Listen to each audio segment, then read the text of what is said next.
The Complete Poems of William Cullen Bryant, narrated by John Burness, Volume 2. Ode for an Agricultural Celebration. Far back in the ages, the plough with wreaths was crowned, the hands of kings and sages entwined the chaplet round, till men of spoil disdained the toil by which the world was nourished, and dews of blood enriched the soil, where green their laurels flourished. Now the world her faults repairs, the guilt that stains her story, and weeps her crimes amid the cares that formed her earliest glory.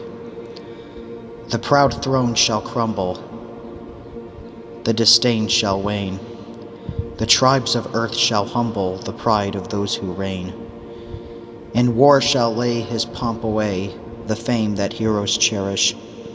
The glory earned in deadly fray shall fade, decay, and perish. Honor waits over all the earth, through endless generations, the art that calls her harvest forth, that feeds the expectant nations.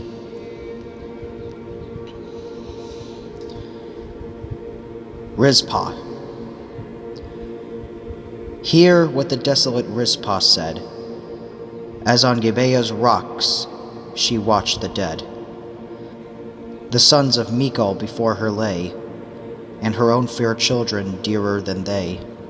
By a death of shame they all had died, and were stretched on the bare rock side by side. And Rizpah, once the loveliest of all, that bloomed and smiled in the court of Saul, all wasted with watching and famine now, and scorched by the sun her haggard brow, sat mournfully guarding their corpses there, and murmured a strange and solemn air, the low, heartbroken and wailing strain of a mother that mourns her children slain. I have made the crags my home, and spread on their desert backs my sackcloth bed. I have eaten the bitter herb of the rocks, and drunk the midnight dew in my locks. I have wept till I could not weep, and the pain of the burning eyeballs went to my brain. 7 blackened corpses before me lie, in the blaze of the sun and the winds of the sky. I have watched them through the burning day, and driven the vulture and raven away. And the cormorant wheeled in circles round, yet feared to align the guarded ground. And when the shadows of twilight came, I have seen the hyena's eyes of flame, and heard at my side his stealthy tread, but I, at my shout, the savage fled. And I threw the lighted brand to fright the jackal and wolf that yelled in the night. You were fully murdered, my hapless sons, by the hands of wicked and cruel ones. You fell in your flesh in blooming prime, all innocent for your father's crime. He sinned, but he paid the price of his guilt, when his blood by a nameless hand was spilt. When he strove with the heathen host in vain, and fell with the flower of his people slain, and the sceptre his children's hands should sway, from his injured lineage passed away. But I hope that the cottage roof would be a safe retreat for my sons and me, and that while they ripen to manhood fast, they should wean my thoughts from the woes of the past, and my bosom swelled with a mother's pride, as they stood in their beauty and strength by my side, tall like their sire, with the princely grace of his stately form and the bloom of his face. Oh, what an hour for a mother's heart, when the pitiless Russians tore us apart, when I clasped their knees and wept and prayed, and struggled and shrieked to heaven for aid, and clung to my sons with desperate strength, till the murderers loosed my hold at length, and bore me breathless and faint aside in their iron arms while my children died. They died, and the mother that gave them birth is forbid to cover their bones with earth. The barley harvest was nodding white when my children died on the rocky height. The old man's funeral. And the reapers were singing on hill and plain when I came to my task of sorrow and pain. But now the season of rain is nigh. The sun is dim in the thickening sky, and the clouds in sullen darkness rest where he hides his light at the doors of the west. I hear the howl of the wind that brings the long dear storm on its heavy wings. But the howling wind and the driving rain will beat on my houseless head in vain. I shall stay from my murdered sons to scare the beasts of the desert and fowls of air. I saw an aged man upon his bier. His hair was thin and white, and on his brow a record of the cares of many a year, cares that were ended and forgotten now. And there was sadness round, and faces bowed, and women's tears fell fast, and children wailed aloud. Then rose another hoary man and said, in faltering accents to that weeping train, "Why mourn you that our aged friend is dead? You are not sad to see the gathered grain, nor when their mellow fruit the orchards cast, nor when the yellow woods let the fall the ripened mast.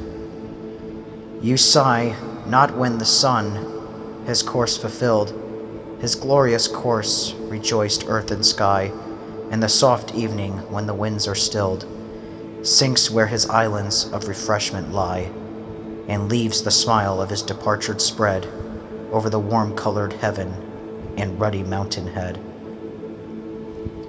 Why weep ye then for him who, having won the bound of man's appointed years, at last, life's blessings all enjoyed, life's labors done, serenely to his final rest has passed, where the soft memory of his virtues yet lingers the twilight hues when the bright sun is set?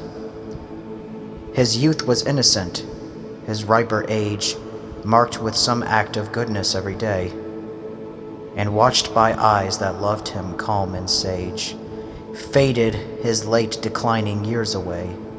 Meekly he gave his being up, and went to share the holy rest that waits a life well spent. That life was happy. Every day he gave thanks for the fair existence that was his, for a sick fancy made him not her slave, to mock him with her phantom miseries. No chronic tortures racked his aged limb, for luxury and sloth had nourished none for him. And I am glad that he has lived thus long, and glad that he has gone to his reward. Nor can I deem that nature did him wrong, softly to disengage the vital cord. For when his hands grew palsied, and his eye dark with the mists of age, it was his time to die. The rivulet. This little rill that from the springs of yonder grove its current brings, plays on the slope a while, and then goes prattling into groves again. Oft to its warbling waters drew my little feet when life was new. When woods in early green were dressed, and from the chambers of the west, the warm breezes traveling out breathed the new scent of flowers about, my truant steps from home would stray upon its grassy side to play, list the brown thrasher's vernal hymn, and crop the violet on its brim, with blooming cheek and open brow, as young and gay, sweet rill and thou. And when the days of boyhood came, and I had grown in love with fame, duly I sought thy banks and tried my first rude numbers by the side. Words cannot tell how bright and gay the scenes of life before me lay.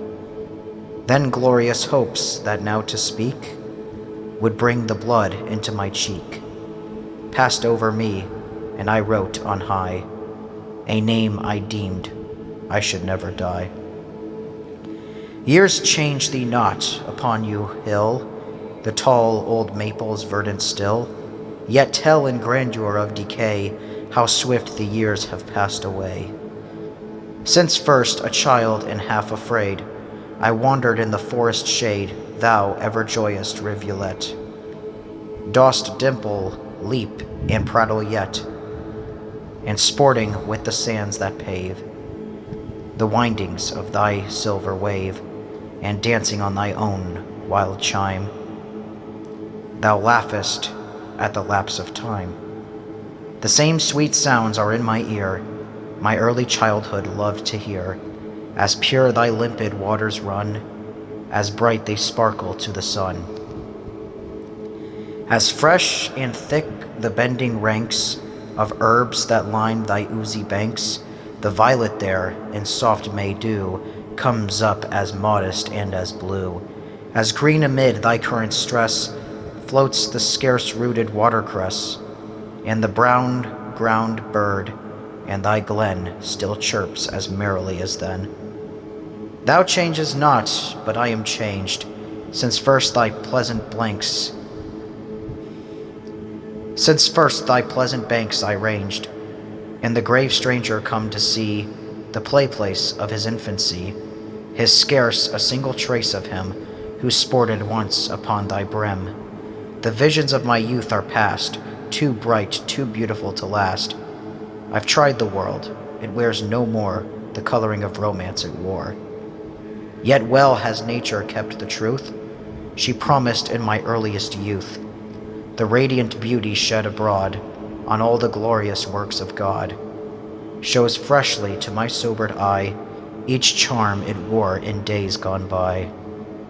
Yet a few years shall pass away, and I, all trembling, weak, and gray, bow to the earth which waits to fold my ashes in the embracing mould. If haply the dark will of fate indulge my life so long a date, may come for the last time to look upon my childhood's favorite brook, then dimly on my eye shall gleam the sparkle of thy dancing stream, then faintly on my ear shall fall thy prattling current's merry call. Yet shall thou flow as glad and bright as when thou met'st my infant sight.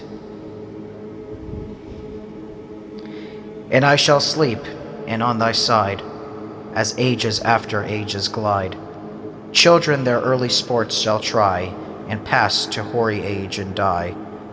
But thou, unchanged from year to year, gaily shalt play and glitter here. Amid young flowers and tender grass, thy endless infancy shall pass, and, singing down thy narrow glen, shalt mocking the fading race of men. March. The stormy March is come at last, with wind, the cloud, and changing skies. I hear the rushing of the blast, that though the snowy valley flies. Ah, passing few are they who speak wild, stormy month in praise of thee. Yet though thy winds are loud and bleak, thou art a welcome month to me. For thou to northern lands again the glad and glorious sun dost bring, and thou hast joined the gentle train, and wearest the gentle name of spring. And in thy reign of blast and storm smiles many a long, bright, sunny day, when the changed winds are soft and warm, and heaven puts on the blue of May. Then singing aloud the gushing rills, in joy that they again are free, and, brightly leaping down the hills, renew their journey to the sea. The year's departing beauty hides of wintry storms the sullen threat, but in thy sternest frown abides a look of kindly promise yet. Thou bringest the hope of those calm skies, and that soft time of sunny showers, when the wide bloom on earth that lies seems of a brighter world than ours. Consumption. Aye, thou art for the grave, thy glances shine too brightly to shine along. Another spring shall deck her from men's eyes, but not for thine. sealed in a sleep which knows no awakening. The fields for thee have no medicinal leaf, and the vexed or no mineral of power, and they who love thee wait in anxious grief, till the slow plague shall bring the fatal hour.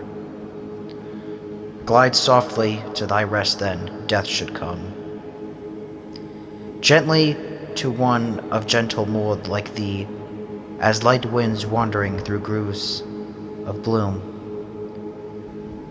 As light winds wandering through groups of bloom, detach the delicate blossom from the tree.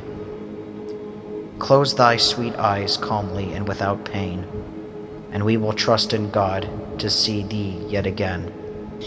An Indian story. I know where the timid fawn abides, in the depths of the shaded dell, where the leaves are broad and the thickest hides, with its many stems and its tangled sides, from the eye of the hunter well. I know where the young May violet grows, in its lone and lowly nook, on the mossy bank where the larch tree throws its broad dark bow, its solemn repose. In the broad dark bow, in solemn repose, far over the silent brook. And that timid fawn starts not with fear, when I steal to her secret bower, and that young May violet to me is dear, and I visit the silent streamlet near, to look on the lovely flower. Thus Makwan sings as he lightly walks to the hunting ground on the hills. 'Tis a song on his maid of the woods and rocks, with her bright black eyes and long black locks, and voice like the music of rills. He goes to the chase, but evil eyes are at watch in the thicker shades, for she was lovely that smiled on his sighs, and he bore from 100 lovers his prize, the flower of the forest maids. The boughs in the morning wind are stirred, and the woods their song renew, with the early carol of many a bird, and the quickened tune of the streamlet heard, where the hazels trickle with dew. And Makwan has promised his dark-haired maid, ere eve shall redden the sky, a good red deer from the forest shade, that bounds with the herd through grove and glade, at her cabin door shall lie. The hollow woods, in the setting sun, ring shrill with the firebird's lay, and Makwan Sylvan labors are done, and his shafts are spent, but the spoil they won he bears on his homeward way. He stops near his bower, his eyes perceive strange traces along the ground. At once to the earth his burden he heaves.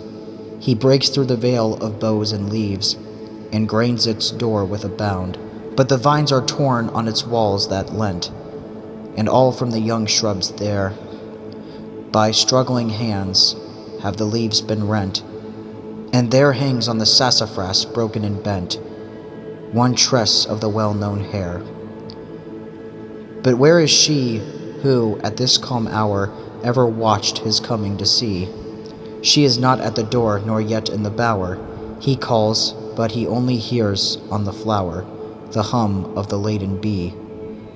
It is not a time for idle grief, nor a time for tears to flow. The horror that freezes his limbs is brief. He grasps his war axe and bow and a sheaf of darts made sharp for the foe. And he looks for the print of the ruffian's feet, where he bore the maiden away, and he darts on the fatal path more fleet than the blast hurries the vapor and sleet. Over the wild November day.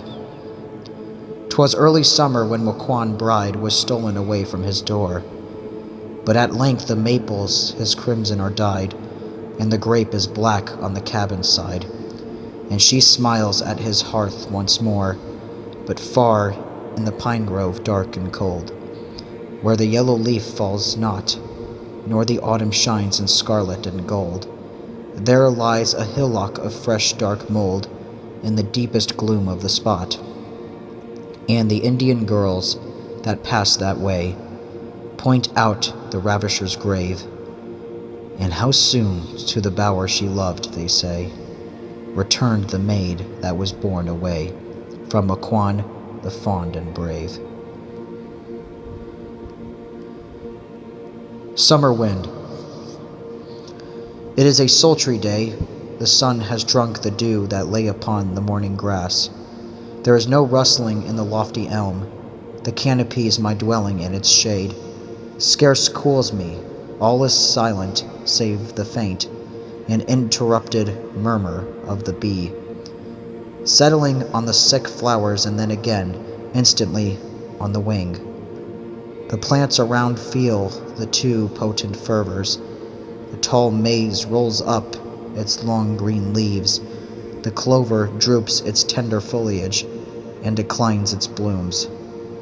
But far in the fierce sunshine tower the hills, with all their growth of woods silent and stern, as if the scorching heat and dazzling light were but an element they loved.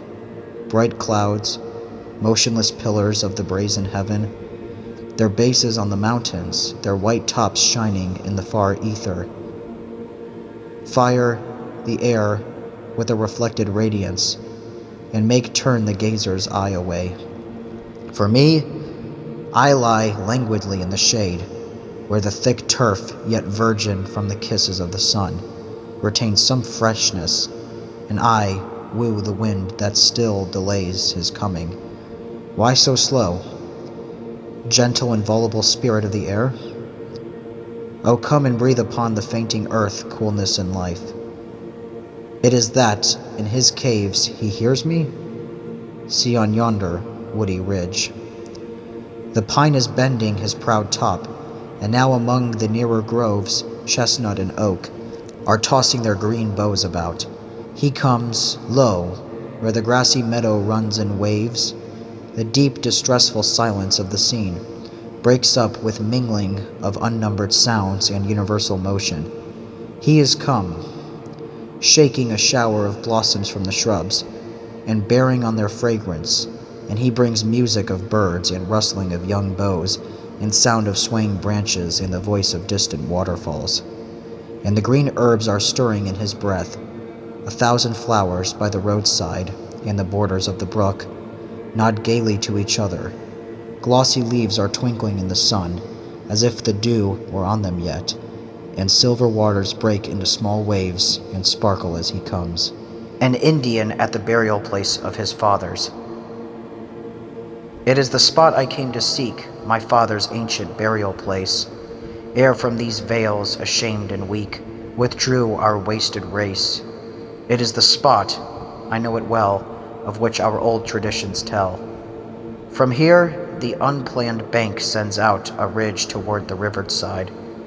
I know the shaggy hills about, the meadows smooth and wide, the plains that toward the southern sky, fenced cast in west by mountains lie. A white man gazing on the scene would say a lovely spot was here, and praise the lawns so fresh and green, between the hills so sheer. I like it not, I would the plain lay in its tall old groves again. The sheep are on the slopes around, the cattle in the meadows feed, and laborers turn the crumbling ground where dropped the yellow seed. And prancing steeds and trappings gay whirl the bright chariot over the way. Methinks it were a nobler sight to see these vales and woods arrayed, their summits in the golden light, their trunks in grateful shade, over hills and prostrate trees below, and then to mark the Lord of all, the forest hero trained to wars, and then to mark the Lord of all, the forest hero trained to wars, quivered and plumbed and lithe and tall, and seamed with glorious scars, walk forth amid his reign to dare the wolf and grapple with the bear. This bank in which the dead were laid was sacred when its soil was ours. Hither the silent Indian maid brought wreaths of beads and flowers, and the gray chief and gifted seer worshipped the god of thunders here. But now the wheat is green and high on clods that hid the warrior's breast, and scattered in the furrows lie the weapons of his rest. And there, in the loose sand, is thrown of his large arm the mouldering bone. Ah, little thought the strong and brave who bore their lifeless chieftain forth, or the young wife that weeping gave her firstborn to the earth, that the pale race who waste us now among their bones should guide the plow. They waste us like April snow. In the warm noon we shrink away, and fast they follow as we go toward the setting day, till they shall fill the land, and we are driven into the western sea. But I behold a fearful sign, to which the white man's eye are blind. Their race may vanish thence like mine, and leave no trace behind, save ruins over the region spread. Before these fields were shorn and tilled, full of the brim our rivers flowed. The melody of waters filled the fresh and boundless wood, and torrents dashed and rivulets played, the fountains spouted in the shade. Those grateful sounds are heard no more. The springs are silent in the sun. The rivers by the blackened shore, with lessening current run. The realm our tribes are crushed to get may be a barren desert yet.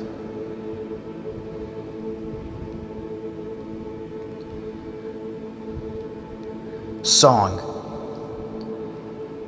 Dost thou idly ask to hear at what gentle seasons nymphs relent when lovers near press the tenderest reasons?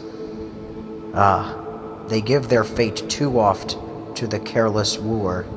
Maiden's heart are always soft, would that men's were truer. Woo the fair one when around early birds are singing, when over all the fragrant ground early herbs are springing, when the brookside bank and grove, all with blossoms laden, shine with beauty breath of love. Woo the timid maiden. Woo her when, with rosy blush, summer eve is sinking, when on rills that softly gush stars are softly winking, when through boughs that knit the bower moonlit gleams are stealing. Woo her till the gentle hour wake the gentler feeling. Woo her when autumnal dyes tinge the woody mountain, when the dripping foliage lies in the weedy fountain. Let the scene that tells how fast youth is passing over warn her, ere her blooms is past, to secure her lover. Woo her when the north winds call at the lattice nightly, when within the cheerful hall blaze the faggots brightly, while the wintry tempest round sweeps the landscape hoary. Sweeter in her ear shall sound love's delightful story. Hymn of the Waldenses. Hymn of the Waldenses. Hear, Father, hear thy faint afflicted flock cry to thee from the desert and the rock, while those who seek to slay thy children hold blasphemous worship under roofs of gold, in the broad goodly lands with pleasant airs that nurse the grape and the wave the grain are theirs. Yet better were this mountain wilderness, and this wild life of danger and distress, watchings by night and perilous flight by day, and meetings in the depths of earth to pray. Better, far better than to kneel with them, and pay the impious right thy laws condemn. Thou, Lord, dost hold the thunder, the firm land tosses and billows when it feels thy hand. Thou dashest nation against nation, then stillest the angry world to peace again. Oh, touch their stony hearts who hunt thy sons, the murderers of our wives and little ones. Yet, mighty God, yet shall thy frown look forth, unveiled, and terribly shall shake the earth. Then the foul power of priestly sin and all its long upheld idolatries shall fall. Thou shalt raise up the trampled and oppressed, and thy delivered saints shall dwell in rest. Monument Mountain. Thou who wouldest see the lovely and the wild, mingled in harmony on nature's face, ascend our rocky mountains. Let thy foot fail not with weariness, for on their tops the beauty and the majesty of earth, spread wide beneath, shall make thee to forget the steep and toilsome way. There, as thou standest, the haunts of men below thee, and around the mountain summits thy expanding heart shall feed a kindred with that loftier world to which thou art translated, and partake the enlargement of thy vision. Thou shalt look upon the green and rolling forest tops, and down into the secrets of the glens, and streams that with their bordering thickest strive to hide their windings. Thou shalt gaze at once here on the white villages, and tilth, the herds, and swarming roads, and there on solitudes that only hear the torrent and the wind, and eagles shriek. There is a precipice that seems a fragment of some mighty wall, built by the hand that fashioned the old world.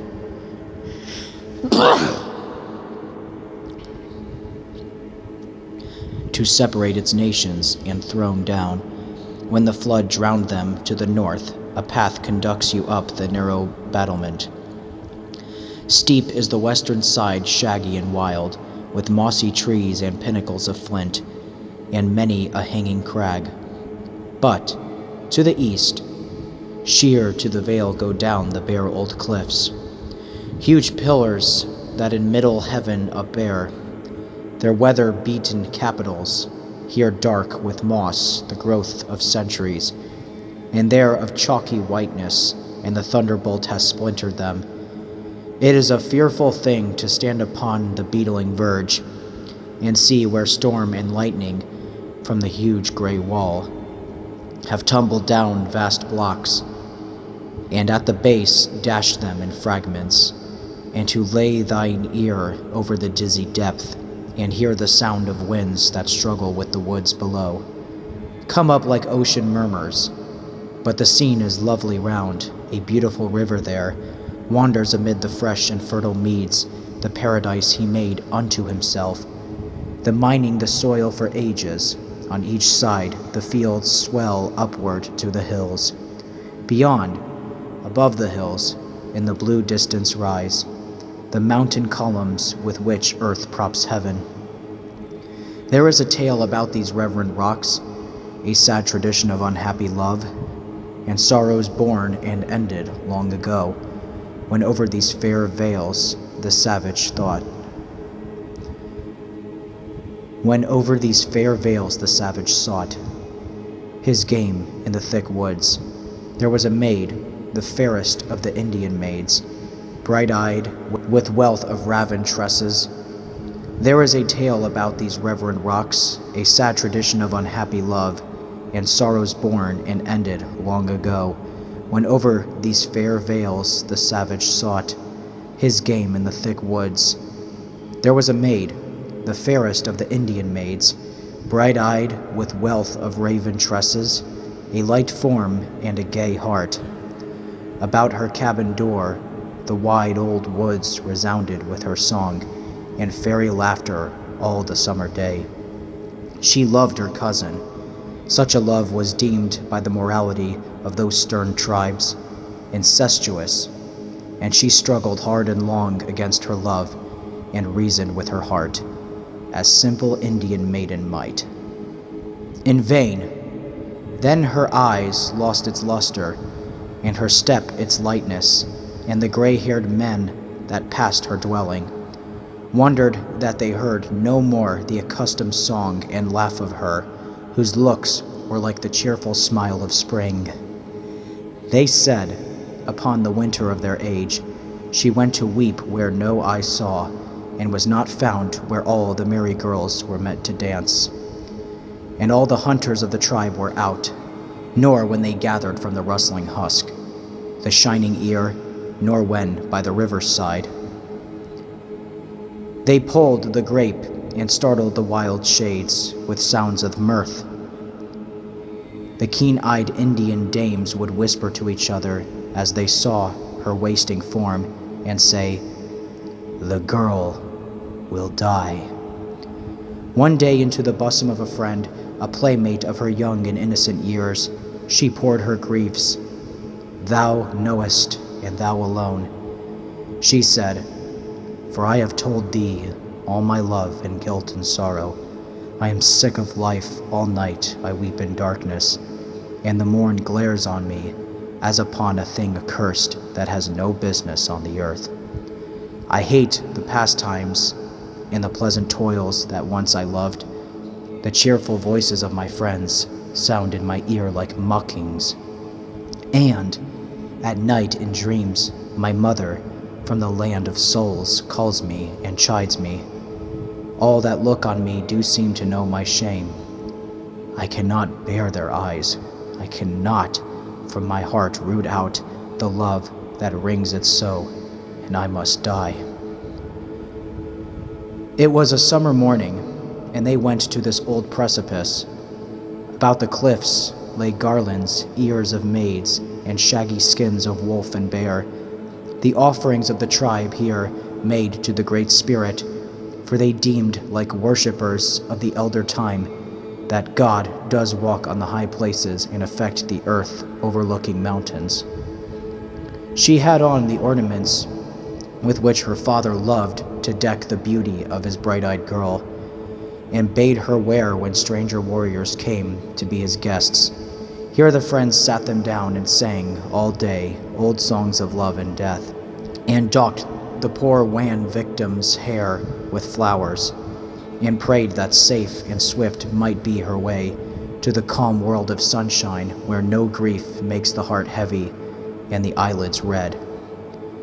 Beautiful lay the region of her tribe. Below her, waters resting in the embrace of the wide forest, and maize-planted glades opening amid the leafy wilderness. She gazed upon it long, and at the sight of her own village peeping through the trees, and her own dwelling, and the cabin roof of him she loved with an unlawful love, and came to die for.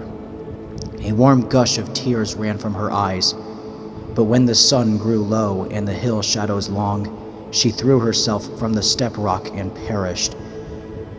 There was scooped upon the mountain's southern slope a grave, and there they laid her in the very garb with which the maiden decked herself for death, with the same withering wild flowers in her hair, and over the mold that covered her, the tribe built up a simple monument, a cone of small loose stones. Thenceforward all who passed, hunter and dame and virgin, laid a stone in silence on the pile. It stands there yet, and Indians from the distant west, who come to visit where their fathers' bones are laid, yet tell the sorrowful tale, and to this day the mountain where the hapless maid died is called the Mountain of the Monument.